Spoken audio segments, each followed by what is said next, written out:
ইসলাম নিষিদ্ধ ঘোষণা করেছে। শুধু তাই নয়, বরং ইসলাম দিয়েছে নারীদেরকে সম্মান, মর্যাদা এবং অধিকারের সর্বোচ্চ আসন। কন্যা সন্তানকে ইসলাম ঘোষণা করেছে এটা রহমত, পরিবারের বরকত, জান্নাত লাভের অন্যতম মাধ্যম। অর্থাৎ যার কন্যা আছে সে যে কেমন যেন কন্যা সন্তানকে যদি সে ইসলামী শরীয়ত অনুসারে ইসলাম বলে, কন্যা সন্তান ওই পিতামাতার জান্নাতে যাওয়ার কারণ হবে। সুবহানাল্লাহ বলতেন না?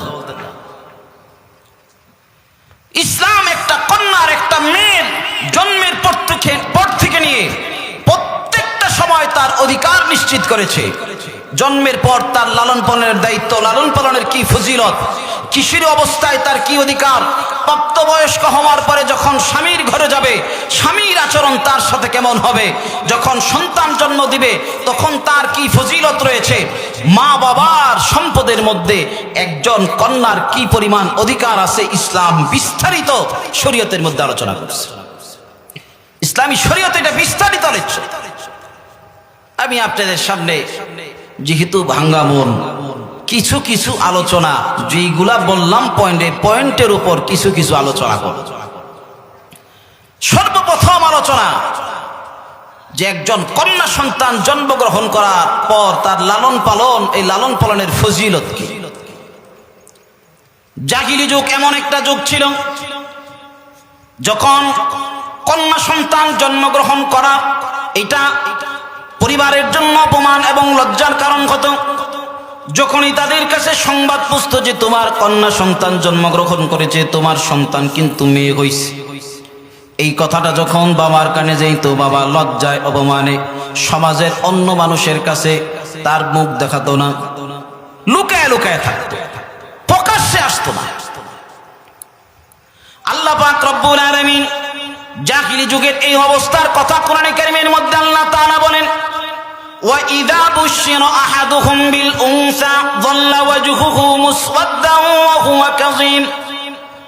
আল্লাহ পাক রব্বুল আলামিন জাহিলি যুগের সেই অবস্থার কথা কোরআনে কারীমের মধ্যে আলোচনা করতে গিয়ে বলেন, وَإِذَا بُشِّرَ أَحَدُهُم بِالْأُنثَى, ও যখন নাকি তাদের কাউকে সংবাদ প্রদান করা হতো যে তোমার মেয়ে জন্ম হইছে, তোমার একটা কন্যা সন্তান জন্মগ্রহণ করেছে, وَإِذَا بُشِّرَ أَحَدُهُم بِالْأُنثَى ظَلَّ وَجْهُهُ مُسْوَدًّا وَهُوَ كَظِيمٌ, তার চেহারাটা কালো হয়ে যাইত, মনের মধ্যে এত পরিমাণ তার কষ্ট জমা হয়ে যাইত, কষ্টে এত কষ্ট তার অন্তরের ভিতরে, হায় কি হইল এটা আমার। ইয়াতাওয়ারা মিনাল কওমি মিন সুই মা বুশিরা বি, এই যে দুঃসংবাদ তারে শোনাইছে, এই জন্য সে মানুষের সামনে প্রকাশ হতো না, মানুষ থেকে আড়ালে থাকতো, লুকায় লুকায় থাকতো। ইয়াতাওয়ারা মিনাল কওমি মিন সুই মা বুশিরা বি আয়ুমসিকুহু আলা খুনিন আম ইয়াদুসুহু ফিত তুরাব, চিন্তা করত এই অপমান সহ্য করে সন্তানকে লালন পালন করব না, সন্তানকে জীবন্ত মাটির মধ্যে পুঁতে ফেলবো। চিন্তা করত, চিন্তা কইরা তারা সিদ্ধান্ত গ্রহণ করত এই অপমান সহ্য করা থেকে কন্যা সন্তানকে মাটিতে দাফন করে দেওয়া অনেক ভালো। আল্লাহ পাক রব্বুল আলামিন আয়াতের শেষে বলেন, আলা সাআ মা ইয়াহকুমুন, তারা যে সিদ্ধান্ত নিয়েছে অত্যন্ত মন্দ একটা সিদ্ধান্ত। জাহিলি যুগে কন্যা সন্তানকে তারা অভিশাপ মনে করে কন্যা সন্তানকে দাফন করে ফেলতো, জীবন্ত মাটি চাপা দিত। ঐতিহাসিক ঘটনা, হযরতে দাখিয়াতুল কলবি রাদিয়াল্লাহু তাআলা আনহু আল্লাহর রাসূলের দরবারে আগমন করার পর আল্লাহর রাসূল ডাক দিয়া বলেন, হে দাখিয়াতুল কলবি, ইসলাম গ্রহণ করার কারণে আল্লাহ পাক রব্বুল আলামিন তোমার পূর্বের জিন্দেগীর সমস্ত গুনাহ খাতাগুলো মাফ করে দিস। হযরতে দাখিয়াতুল কলবি ডাক দিয়া বলে, ওগো আল্লাহর নবী, ইসলাম গ্রহণ করার কারণে যদিও আল্লাহ তাআলা আমার সব ধরনের গুনাহ মাফ করে দেয়, তবে আমার বিশ্বাস, আমার অন্তর সাক্ষী দেয়, জীবনে একটা বড় অপরাধ করছি, যে অপরাধ আল্লাহ তাআলা কখনো মাফ করবে না। আল্লাহর রাসূল ডাক দিয়া বলে, কি অপরাধ তুমি করেছো বলো।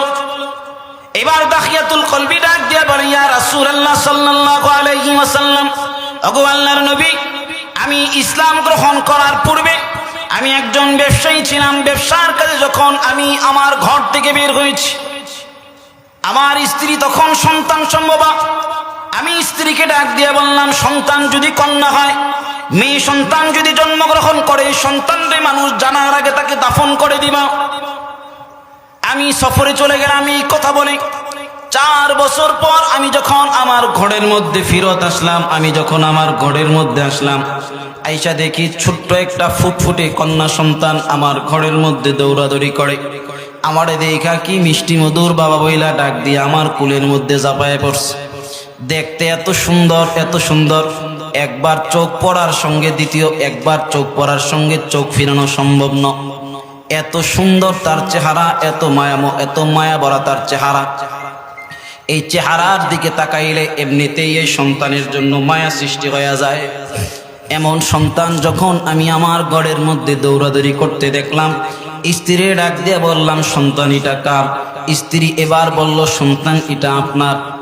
আমি ধমক দিয়া বললাম, তোমাকে না বলে গিয়েছিলাম সন্তান যদি মেয়ে হয় সন্তানকে মানুষ জানার আগে মাটিতে দাফন করে দিবা, কেন এই সন্তানকে তুমি বাঁচায় রাখছো? স্ত্রী আমার ডাক দিয়া বলে, সন্তানের দিকে তাকায় দেখেন আল্লাহ পাক রব্বুল আলামিন আপনার চেহারার মধ্যে কত সৌন্দর্যতা দান করছে। আপনার এই মেয়েটা ঠিক আপনার মতো হয়েছে, কত সৌন্দর্যতা আল্লাহ তাআলা তারে দিছে। তার দিকে তাকাইলে তারে তো আমি মাটির মধ্যে দাফন করতে পারি না, অনেক মায়া হয়, অনেক মায়া হয়। এরপর আমি দিন অতিবাহিত করলাম।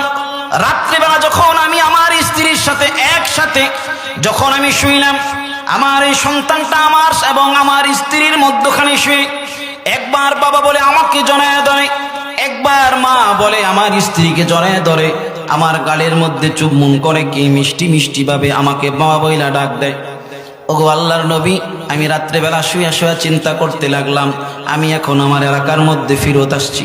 সকালবেলায় যখন আমি আমার বন্ধু বান্ধবের সাথে দেখা করার জন্য যাব, আমি যখন এলাকাবাসীর সাথে সাক্ষাৎ করার জন্য যাব, এলাকাবাসী যখন বলবে তোমার তো একটা কন্যা সন্তান জন্মগ্রহণ করেছে, এই লজ্জা আমি কোথায় লুকাবো, এই লজ্জায় আমি আমার মুখ কোথায় লুকাবো? এই চিন্তা ভাবনা করতে করতে আমি সিদ্ধান্ত গ্রহণ করলাম, আগামীকাল সকালবেলায় আমি আমার সন্তানকে জীবন্ত মাটিতে দাফন করে ফেলব। এই চিন্তা করে সকালবেলায় ঘুম থেকে উঠে আমি আমার স্ত্রীকে ডাক দিয়া বললাম, সন্তানদের সাজায় দাও, আমি আমার বন্ধুর বাড়িতে বেড়াতে যাব। স্ত্রী আমার সন্তানকে সাজায় দিল। এবার আমি আমার সন্তানকে নিয়ে পাহাড়ের মধ্যে চলে গেলাম। পাহাড়ের চূড়ার মধ্যে গিয়ে আমি এবার সন্তানকে পাহাড়ের গোড়ার মধ্যে গিয়ে আমার সন্তানকে রেখে আমি পাহাড়ের কিনারার ভিতরে একটা গর্ত খনন করতে লাগলাম। সন্তান আমার, মেয়ে সন্তানটা আমার, কন্যা সন্তানটা আমার চতুর্পাশে ঘোরাঘুরি করে।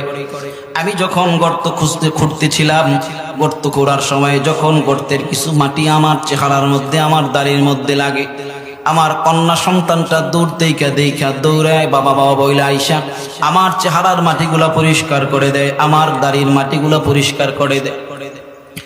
এইভাবে আমি যখন গর্ত খনন করা শেষ করলাম, গর্ত খনন করা শেষ করার পর আমি এবার কন্যা সন্তানকে ডাক দিয়ে বললাম, মা, মাগো একটু এদিকে আয়, দেখ গর্তের ভিতরে কি জানি দেখা যায়। আমার কন্যা সন্তানটা দৌড়ায়া গর্তের কাছে আইসা উকি দিয়ে দেখলো কিছুই দেখা যায় না। এবার ডাক দিয়া বলে, বাবা গর্তের মধ্যে তো কিছুই দেখা যায় না। এই কথা বলার সঙ্গে সঙ্গে আমি পিছন থেকে আমার কন্যা সন্তানটাকে ধাক্কা নিয়ে গর্তের মধ্যে ফেলে দিচ্ছি। ও আল্লাহর নবী, এরপর যখন আমি গর্তকে ভরাট করার জন্য, আমার সন্তানকে মাটি চাপা দেওয়ার জন্য আমি পাহাড় থেকে পাথরগুলো আইনা আমি গর্তের মধ্যে ফালাইতে লাগলাম। গর্তের খননকৃত মাটিগুলা যখন গর্তের ভিতরে ফালাইতে লাগলাম, আমার কন্যা সন্তান গর্তের ভিতর থেকে চিৎকার দিয়ে আমার বাবা বইলা ডাক দিয়ে বলে, বাবা আমাকে তুমি জীবন্ত মাটির মধ্যে দাফন কইরো না।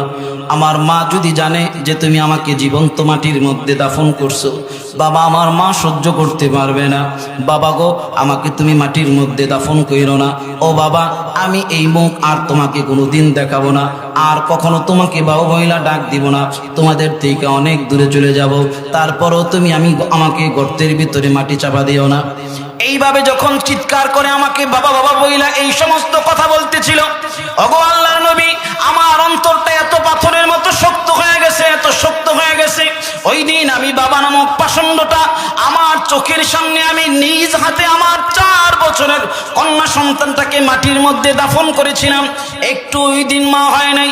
ও নবী, এখনো যখন আমি রাত্রেবেলায় ঘুমাইতে যাই, ওই দিন গর্তের মধ্যে আমার কন্যা সন্তান আমাকে যেভাবে বাবা বাবা বলে ডাকিছিল, আমার এখনো আমি ঘুমাইতে গেলে আমার কানের ভিতরে আমার কন্যা সন্তানের বাপ ডাকটা আমার কানের ভিতরে বাজে।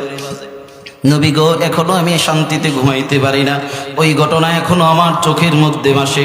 এই ঘটনা যখন আল্লাহর রাসূলের কাছে যখন বর্ণনা করতেছিল, আল্লাহর রাসূলের চোখ দিয়া ঝরঝর কইরা পানি মুবারক পড়ে দাড়ি মুবারক ভিজে গিয়েছিল। নবী কাঁদতেছিলেন, দাহিয়াতুল কলবি কাঁদতেছিলেন। এই অবস্থা যখন, এই ঘটনা যখন নবীর কাছে বর্ণনা করছে, আল্লাহর নবী বলে, ইসলাম গ্রহণ করার পূর্বে যদিও তুমি অপরাধ করেছো, কিন্তু ইসলাম গ্রহণ করার কারণে আল্লাহ তাআলা তোমাকে এই সমস্ত অপরাধগুলোও আল্লাহ তোমার ক্ষমা করে দিছে। এই অপরাধও তোমার ক্ষমা করে দিছে। তো আমার বোঝানো যেটা উদ্দেশ্য ছিল, এরকম অসংখ্য ঘটনা আছে যে ইসলাম গ্রহণ করার পূর্বে কন্যা সন্তানকে মাটির মধ্যে দাফন করছে, জীবন্ত দাফন করেছে। ইসলাম আসার পর কন্যা সন্তান মাটির মধ্যে দাফন করাকে নিষিদ্ধ ঘোষণা করল। আল্লাহ রাসূল সাল্লাল্লাহু আলাইহি ওয়াসাল্লাম বলেন, ক্বালা রাসূলুল্লাহ সাল্লাল্লাহু আলাইহি ওয়াসাল্লাম, ইন্নাল্লাহা হাররামা আলাইকুম উকুকাল উম্মাহাত ওয়া ওয়া'দাল বানাত।